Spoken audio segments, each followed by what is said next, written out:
All right, let's rock and roll. Cool, everybody, welcome. Thank you again for dedicating some time today. You have Kevin here, Josh, of course, myself, Current. Pretty much the framework of why we're here today is to present our webinar. We are in a hospitality class at San Diego Mesa College, and for our Hospitality 190 Capstone class, our main project was to form a group and host a webinar and choose our topic and choose our speakers. Our topic that we chose is real estate investing, excuse me, specifically for college students, because we are all in college and real estate is such a hot topic right now, and also an important life thing, I feel like. But there's a lot of questions I had and we all had and wanted to ask some experts, and luckily we're able to grab a couple guest speakers, which are San Diego's real estate and lenders.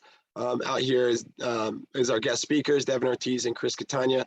We'll play this video in the background. You see here that the screen I'm sharing.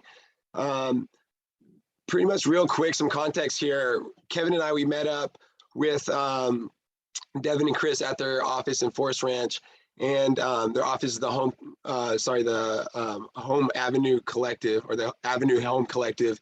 And after their office hours, Chris and Deven were kind enough to stay after hours and also share all the resources from their videographers, their video crew, their sound guys, a whole equipment to really make the webinar look as professional as possible. So this is kind of what you'll see from us here. We do have some edited versions. What we'll do is we'll just stop the video at times and kind of discuss some points that we thought is important, or maybe some personal things that we have to discuss, and we'll jam through it. Josh or Kevin, if you don't mind, if we can keep like an eye on like 20 minutes even in the next 20 minutes, because I'm going to share a full screen. That'd be awesome. And then so we can jam this without any complications. So about 20 minutes or so, we'll jam through it. So I'll start the video if you guys are ready. I'll blow it up so it's a full screen. I think if I had like a little bit of education in the real estate side, how much money? I'm going to start it from the beginning. There's just not a lot of information. Hello, everybody. Welcome to this webinar. Thank you for showing up today. I have two great guest speakers here. Of course, that's always fun time. Let's see what happened here. Just paused it.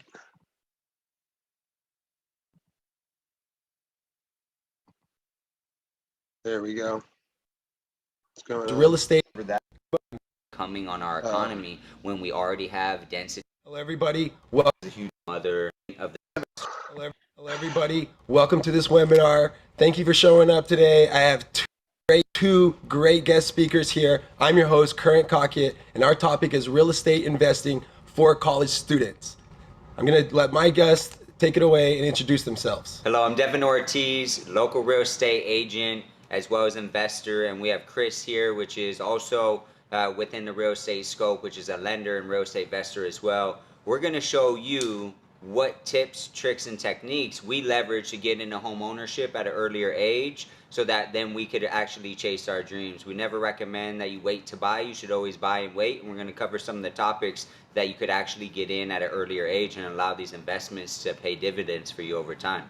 Yeah, it's kind of a daunting process to get into home ownership and to invest in real estate. And like Kurt and I were talking about before the webinar started, as he was doing research for this webinar, there's just not a lot of information available to college students or geared towards college students specifically, and how to crack into real estate investing. So that's something that we'll help cover today, kind of dispel some of the myths, and also hopefully shed some light on how to get into home ownership. You know, this segment, the millennial segment, is the largest home buying segment that is out there in the market today. They're the fastest growing anyhow. So not addressing that is a huge miss. There's different ages, but I want to learn more. Can you please share like your background of like kind of like how you got started and like what led you to where you're at now? And of course, Chris, you too, please. Yeah. So I'm going to pause it here real quick just to speed through some things. Again, I met Deven. We did some like martial arts stuff. And I met him through a lot of things. So I got to know him, you know, for about 7-8 years ago, and then I found out he's investing. Pretty much, he's a Marine vet, and then right out of high school, he kind of explains here how he was just kind of like in a lot of trouble, and didn't even finish high school with like a grade point average of like 1.6. He mentions, but out of after the military service, he was able to apply for a VA loan, and that was kind of like his first way to crack into real estate. Let me see here. We have Castro joining us. Thank you. And Deven was pretty much, he was able to pretty much use that VA loan to get a low entry into a down payment on the house, and then was able to kind of use that as a starting point when he was like 21 or something like that. And that's what he explains here. And then Chris right here, he explains pretty much his uncle is kind of a construction, worked around also lending, and that's how he got in. And Chris is the lender there. And this is kind of the same topic that we discussed here. But gave great information there. With it, but just being exposed to it and seeing like the difference between, you know, my family, my mom and dad's daily life and what that looked like, and like what his daily schedule looked like. It made me want that, right? Like I want freedom. I want freedom. Great. But you know, Deven, I'd like to start with you.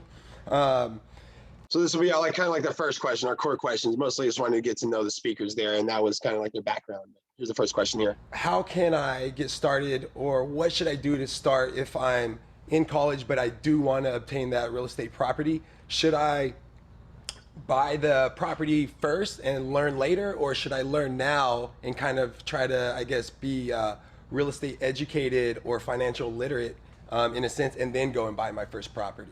Yeah, great question. So you definitely want to do your due diligence first, understand what it is you're getting into, because even though real estate is the safest investment that there ever could be, that from there you could severely mess up the game plan or your life if you buy the wrong type of structure. So the application is important, as well as the game plan behind it. You got to think about the average first-time home buyer only stays in their home about 4 to 7 years. We should think about exit strategy when you're actually entering the property as well. Whether you're going to retain that as an investment, whether you're going to sell it and then roll those proceeds into your next purchase, those are all things that should be discussed. And then before you even get there, you need to get qualified so you understand, okay, what can I purchase? How does this affect me? What are the numbers? Because most of us are going to purchase based upon affordability and not necessarily a $800,000 purchase price. It's, hey, within my budget or my family's budget, we feel comfortable allocating this amount of our income every month towards this home. You don't want to end up being house poor and not being able to afford all your other bills. So really doing your due diligence up front, meeting with a lender, first and foremost, is your very first step. So a lender just like Chris, and I'll let Chris take the floor. Yeah, I think like the other thing too is, like Deven said, is getting educated, right? So I think the biggest part of that is learning kind of what it takes to buy a house. Like, and I'm talking just like 5,000 foot view, like what actually happens when I buy a house, right? I apply, I get appraised the house, I got to qualify with my income, my credit. How does that impact my ability to qualify? Like really baseline knowledge. I think that's the first place that you would start. And then it's also putting a roadmap to like getting to those places, right? A lot of people, they just figure, hey, I'm going to do the qualification when I'm absolutely ready to buy a house, and I've determined that I'm ready, whatever that means to each individual person. Every person, like, and their financial picture, their needs, their family dynamic, like every scenario, every house that's bought, that scenario is like a fingerprint. It's different for everybody. So you need to figure out, like Deven said, what your budget is. You need to figure out how your income is going to factor into your ability to qualify, maybe some of the debts, and in particular, student debt.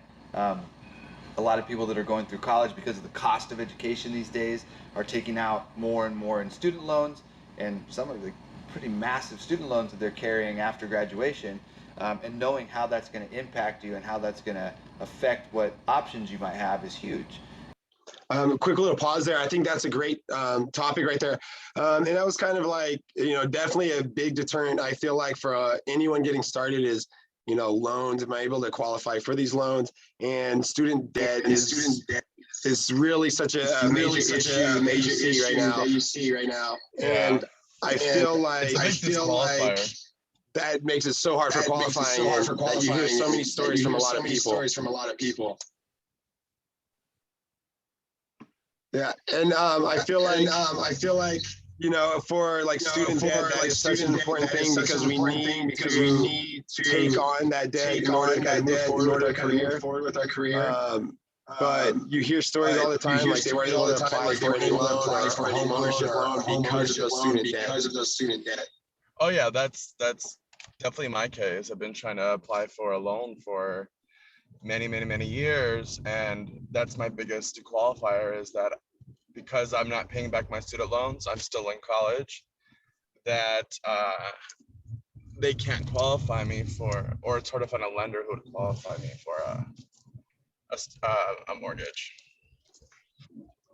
Yeah, totally. And Josh, yeah, that it's super unfortunate. I'm sorry to hear about that, man. And that is again, you hear it all the time. If you have some loan, you don't have enough income to cover the loan and the mortgage. If you have a mortgage to take out for like your student debt and the mortgage. So I mean, you hear it all the time. They do kind of give some ideas of like what you could do.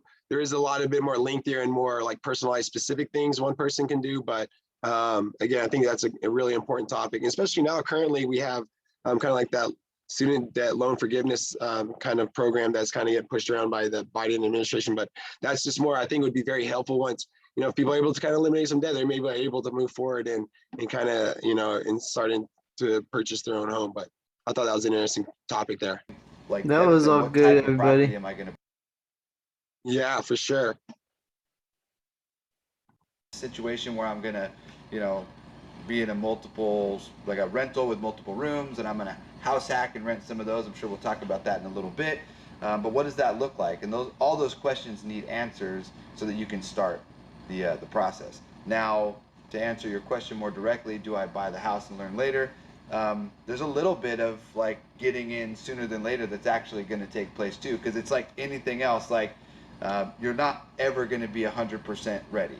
I mean, maybe, yeah, you save up enough money, you get into your whatever age you are, and you can pay cash for something. Maybe everybody can expect that or assume, hey, they're ready. But you're never going to be 100% ready, and you're always going to need to take that leap of faith at some point. You just want to be super educated and calculated when you take that leap of faith, right? So And real quick, I think that's really important too, because I feel like as college students, right, we're going through this kind of like learning phase. We're going through our own steps. And I feel like we understand like, hey, we need to be ready to take on, these harder subjects in courses in class. So that's why we take these prerequisites and so forth. And just like that could be relatable into if we decide to go in real estate, is that, hey, we need to have all our like ducks in a row in order to make sure everything kind of is put in place in order for us to kind of get to those goals there. But I think that was great information. yourself, a lender, and a real estate agent to come up with a comprehensive game plan to move forward based upon your short-term goals, your long-term goals, your financial picture, and then from there you have a great package to move forward and decide, do I purchase now or later? Yeah, thank you for that. And I know you kind of touched in on a little bit of course, being educated will help me kind of guide me to where I want to go. Cool. This next question is like, hey, should I get like a real estate license or not if I want to invest in a house? And of course, that's kind of like more of like an obvious question. You don't need to, but what really Deven explains here is like, hey, he did not have one at first, but then he ended up getting it after. And then he kind of moved into like a real estate agent and all that. And that forwarded him into like a career and also expanding his real estate portfolio because of he did have his license. He was able to sell, but he mentions here you don't have to. But again, Chris mentioned before, like know your basics, know your framework if you do want to get into it, right? Yeah. Do you think that it's now too tough for a college age student, whether if they're 20 to 30, to even think about trying to start? I mean, they're thinking about their degree. Should they, or how early should they try to start to plan that? I mean, most people are already renting anyways, right? So if you have the ability to qualify, which Chris can elaborate a little bit about some qualification standards, you should, I think, personally do it. Instead of you all renting individual rooms and paying someone else, if you can attain the home and rent out to 3 or 4 other college students and then potentially turn a unique situation into maybe throwing some house parties and charging at the door, things like that to create some more income to cover the actual mortgage. I mean, there's countless possibilities you could use. And through a 4-year, stay at a college, you're talking about you would be able to pay off all your student loan debt at the end of it. If you bought a house when you first entered, exited 4 years later, I mean, you could easily make $250,000 equity. And right, that's kind of like in a fairy tale, perfect world, right? If you're able to kind of get in and when you're early, maybe somebody helps you, or you're able to kind of like get these loans early, and then all of a sudden, maybe you're able to cover all that, and then all those back loans you had, you're able to cover if you sold your house with equity or whatnot. That's really what I think he was getting at with that. And there's never like a perfect solution, but I feel like it's great, a great strategy to think about if you're able to kind of be in that position. If I start school in year one and I'm lucky to have that real estate investment, and then 4 years later, that appreciation of that real estate is able to kind of like pay off that if I'm able to do something with that. If appreciation is there though too, because it could go the other way. And I feel like that's one question I didn't get to ask. That's a really good point. And even just like, we've had. Sorry, Kevin, go ahead. Yeah, and I will say this is like all the questions you asked in the the first video you showed us for the 60 minutes one, like the Owlville one to this one. I would say in this one, that the first video you showed us, this is like probably my favorite question throughout the whole interview you do. I appreciate that. Thank you, man. I appreciate that, and I feel like that's an awesome point, man. Thank you. Appreciation nationally over the last couple of years, but even if you cut that down into like a national average, every year you're appreciating at 7%, and given the prices here in San Diego, 7 to 10% is quite a bit of money. Like Deven said, that might be the difference between you having student loans when you end your college career or not.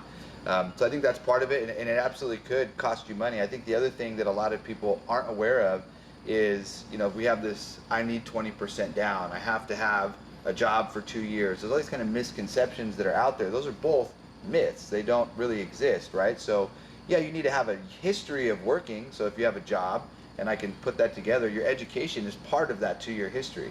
You don't need 20% down. You can put as little as 3% down and get into a house. So if you're looking at a starter home or a condo, 3% down is a really attainable number for people, regardless of the income level or whether or not they're going to school. It's just, they can get their foot in the door much easier than they think if they're exposed to the right information.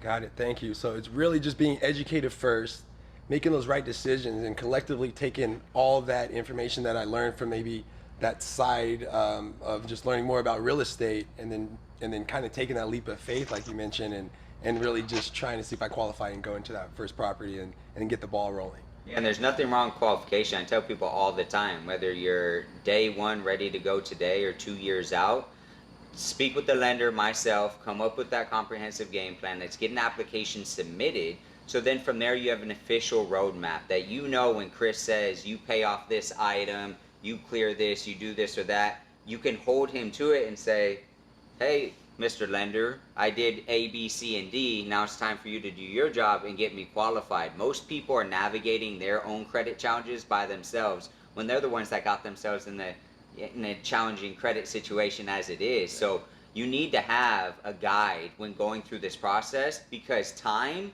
is the one thing we can't get back, and time in California real estate means massive dividends. So if we can get you in sooner rather than later, that's what we should do. And getting in for a 3% down payment, renting out to other college kids, subsidizing your mortgage, you could essentially be living, you the homeowner, for free while your college roommates are all paying for the mortgage, while then the home is going up, say 10-20% per year. You're talking about average home price $1 million in San Diego these days. That's 6 figures. And I thought it was a great point that Deven mentioned, is like, hey, you can't do everything on your own, look for somebody to help you out.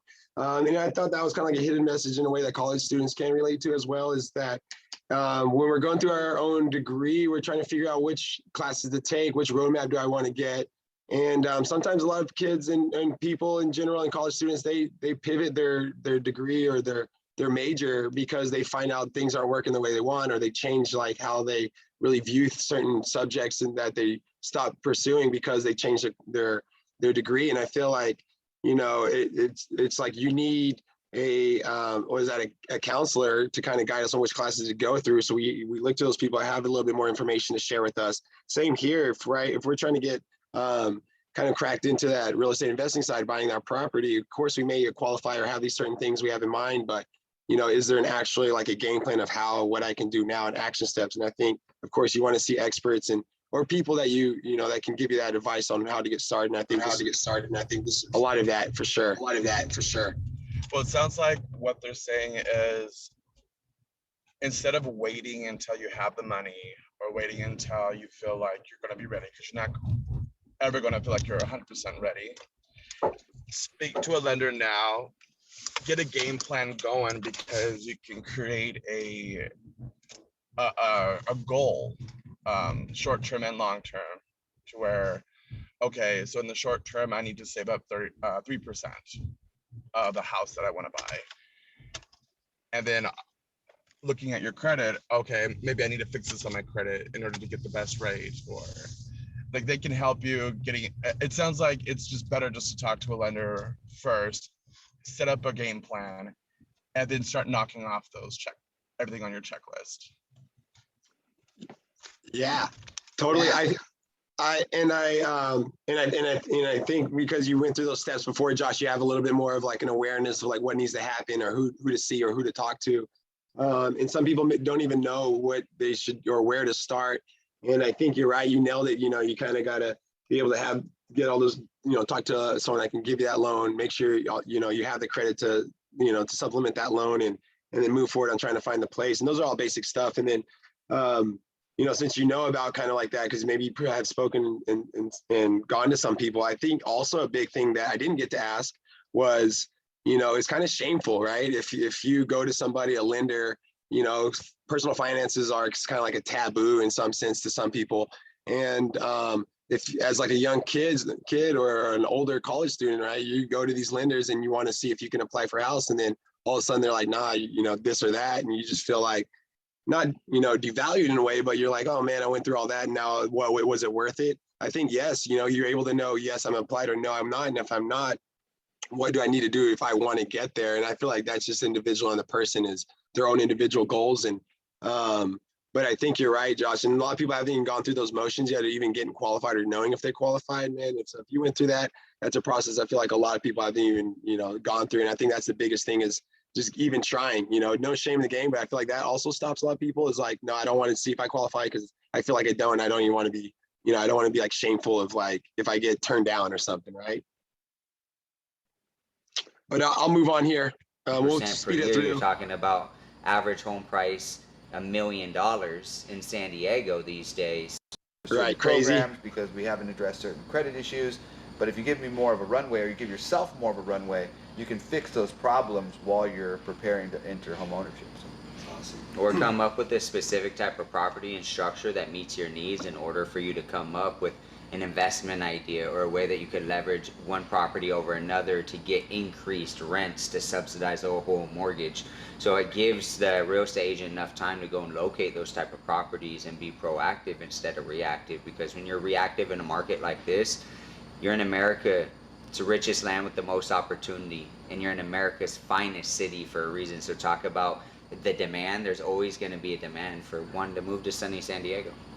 Should I get my real estate license, even though I'm not going to be an agent or a broker? Yeah, so that was that real estate question again. I'll try to speed through this a little bit, just kind of get some other points, but really kind of what they're talking about in this kind of chunk here was that, hey, have a game plan, have a strategy. You don't need a real estate license, but if you do know your basics, you know what you're getting into, you know how to handle certain deals or work with certain lenders or real estate agents, and kind of being really using that knowledge of what you have and kind of like your better standing in positions of what to do, all that stuff. Let me see where we're at here.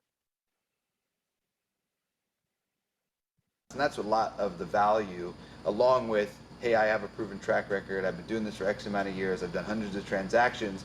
I can save you some pain by knowing how to write these contracts or knowing what to look for. Same thing there. While I'm in college, should I be doing that part-time, full-time? Should I look in while I'm in college? Should I be doing that part-time, full-time? Should I look into using whatever crumbs I have for my leftover paycheck after all my expenses? Should I try to use all that to pay off all my student debt? Should I try to allocate that towards saving or starting a little bucket towards that kind of like real estate, maybe 3% down or something else? Yeah, I mean, great question. I think that just like we're talking about in buying real estate or investing in real estate, having a plan to address your student loans is going to be important, right? So from my perspective as a lender, when I'm pre-qualifying, that's still kind of like the plan and strategy point. Really kind of what I was getting at there is like, hey, there's kind of like a little bit of like a hack that you can do is like, if you're in college, but you can only, you have so much on your plate, you can only work so much hours. If you're able to work part-time for up to like a couple years, you're able to hold that job. Now, when you go apply to see if you get qualified, if you switch that part-time to full-time hours, then all of a sudden it shows up that you're a full-time employee. and not a part-time employee. So on that qualification loan, it really shows that, hey, I have a supplemental income. Look, I'm full-time. It doesn't look at hours. It kind of looks at more of a position that you are kind of like more credit worthy, and to some lenders' eyes, that you're not a full-time, and that you're not a part-time employee, that you're a full-time employee. And I thought that was kind of a cool hack. But that was kind of the question: should I work or not? Now it's kind of obvious, right? You may want to work if you can, or if not, then look for like scholarships or other student loan or other like grants or stuff. That's kind of what they're getting to here. Kind of speeding through things. I know we're gonna be crunched on time. I just want to get to some other points. Use it in the right way, and then look towards maybe, I guess, getting credit worthy. I guess that's. So again, part of the game plan here is understanding your credit, right? And understanding that, hey, really like our credit score outside of school is really our GPA, right? It's comparable. And I kind of mentioned that here. And it's like our GPA to creditors, right, is our credit worthy and how well we've been able to handle good debt and bad debt. And they do talk about that a little bit, right? And that's all important stuff. That's some things I kind of like was kind of interesting for them to talk about, but that was kind of the framework there. If you're, again, that stops you from getting that loan. That's kind of like that first hurdle, it seemed like. Is the amount of student debt and the lack of like the plan to attack that debt. It's same on the plan. Could have saving first and foremost, because to finish up a degree or get a master's or doctorate. I have a little 3-point areas I want you to touch on. This main question is pretty much. I kind of gave like kind of like 3 demographics to Deven. Hey, one is first one is like, hey, if I was in the age of 20 to 25, blah, blah, blah, you'll be able to see here. Would Deven do a WWDD thing if you could go back in time? First one is age 20 to 25. You're finishing your degree, you have some school debt, your entry level full-time or part-time position, making about 10 to 30 grand, that year. What would you do? Try to crack in against some real estate? Yeah, we start saving first and foremost, because you want to have at least something in a savings account that makes you feel comfortable. Everyone's risk threshold is different, but I think having a little bit of savings built up is what I would do. And then I bought my very first home at the age of 21 years old, so I fit right into that category. I didn't want the actual mortgage. There's a lot of responsibility. It stressed me out. But I'm glad I took that leap of faith, and it stretched me, and that I was willing to take on that meaning of the debt. It felt really heavy, but so yeah, I kind of broke down again like how he got into real estate. So again, after he was able to get his loan, he got his first house. He mentioned his house hacking technique, and that's really about finding some. He was able to take on the mortgage himself. He was able to qualify through his VA loan. Then he found a place. It was a condo, like a 3-bedroom condo, that he was able to rent those rooms out to friends. There were also a couple were college students, and some weren't, but he was able to kind of subsidize his mortgage, meaning they were paying for his mortgage. And then he used that first property to roll into a second property and so forth. But that's kind of that talk there. So it's really about, hey, it just depends on your own personal situations. If you're 20, 25 or 30 or not, it's really just kind of making sure you have all those, again, requirements met. Like, okay, all my rent is going towards someone else's mortgage payment. Was that kind of like your main draw? So that was kind of like the same talk about why he kind of decided, hey, he already is paying so much X amount of dollars a year in rent. Now times that by how many years you're going to be there, and then look at that, and that was kind of his whole thing. And that was, taught to him early, and that was kind of what he's explaining here. This next one's more of like someone that's like the age of 30. I'm going to try to speed through this a bit. We got about 5 minutes to 7 minutes left, so I want to get to some other points here. 30. As well as a wrap up. Doing a part-time school thing. My debt is about. This one is more of like 30 years old. Promotion. Hey, I'm working a little bit. Income. He mentions about like, hey, if you're able to use some promotional money, don't use that to extend yourself in buying other stuff. Doesn't matter. Look into like using that as investment. So every increase in dollar income you have, use that strategically. It's really kind of there. I'm gonna like blaze through this, man, because I don't want to miss any points or have you guys kind of talk about something you want to talk about. We're gonna be out of school. We're gonna need that house and home. So that philosophy, that mindset that we can develop at a younger age, and also be disciplined and kind of like now. Family to leverage. You may send your kids to a different school. You may. I think that's so true. And also what you talked about a little bit, that mindset and philosophy. I feel like as young college students, right, we still want that balance of I still want to enjoy myself, right? I'm young, right? Why should I care about real estate investing so much? You know, I want to go out and go to the bars, hang out with friends and family. But I think once we realize like it, eventually we're going to be out of school.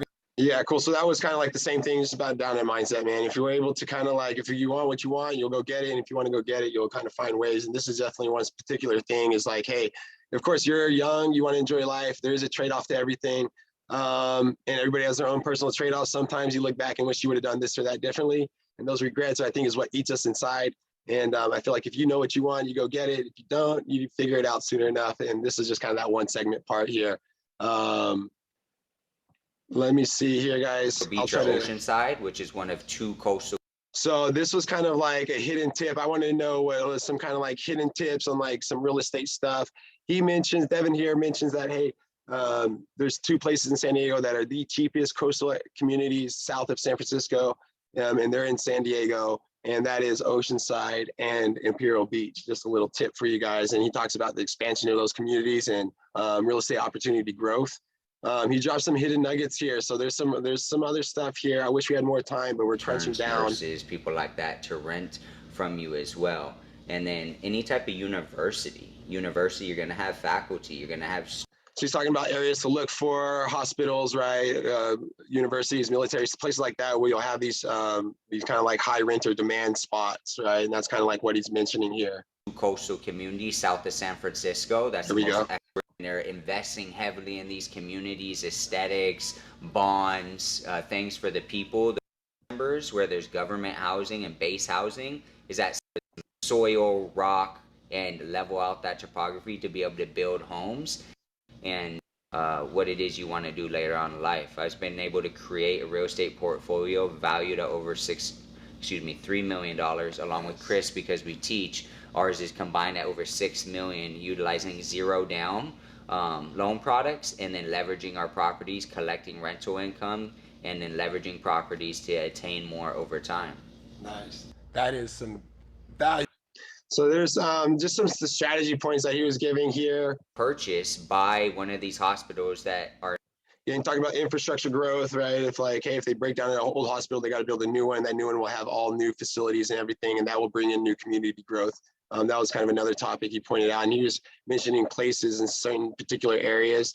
I forget exactly where, but I can work give that you guys that if you want it. Full-time, pay off that debt. This is kind of like a closing statement. Look into how to utilize those loans correctly. Get approved. Come see you guys here at the Avenue. Talk to you or Chris or anybody else, right? And then see what is different. Their situation's different. Put on.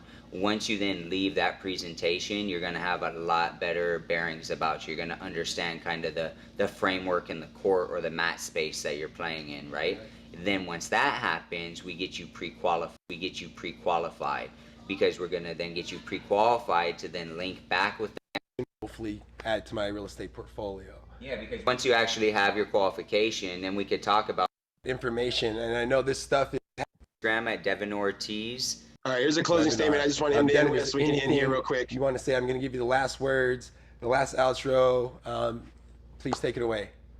Yeah, so follow me on Instagram at Deven Ortiz. I post relevant, up-to-date information every single week. We have full-time videographers and content creators. So if you want to stay informed through our social media, that's a great way. And just realize that if you say you can, you can. If you say you can't, you can't. And I'm here to tell you that I got my first property at the age of 21 years old. I never made it to junior year. Had an average GPA 1.6. You want to talk about limiting beliefs? You want to talk about stressed out beyond belief and I don't want to sign for hundreds of thousands of dollars and being very skeptical in regards to real estate, because we need to best prepare you. So that's in a nutshell, guys. We're crunching down about less than 3 minutes to closing this up. That was it, man. I really appreciate you guys and everybody who helped through this. Josh, Kevin, you guys, anything you want to add before this kind of time cuts us off here? Sure. What I'm taking away from this is go speak to a lender. Get in there and come up with a game plan so you can get your first home. Nice. Kevin, anything you want to add before I end it here? Yeah, I think this is great for college students, and I hope every college student that's thinking of doing this field should see this. Yeah, totally. And I know it's a crazy subject and it seems so obtainable, but I feel like, again, if anybody wants it, they can get it. Guys, I appreciate your time. I know we had to kind of go through a few things to kind of make this kind of happen. So I appreciate you guys. I'm going to stop the recording now. And then I'll forward us the link. And then of course we'll try to handle what we got to handle, and then we'll work through all those other things. Castro, thanks for jumping in and joining us here as our audience host here. So guys, I'll pause this real quick and stop it. If you guys have any questions, email me. If not, we can post the full webinar up for other people to view. And I think that's it.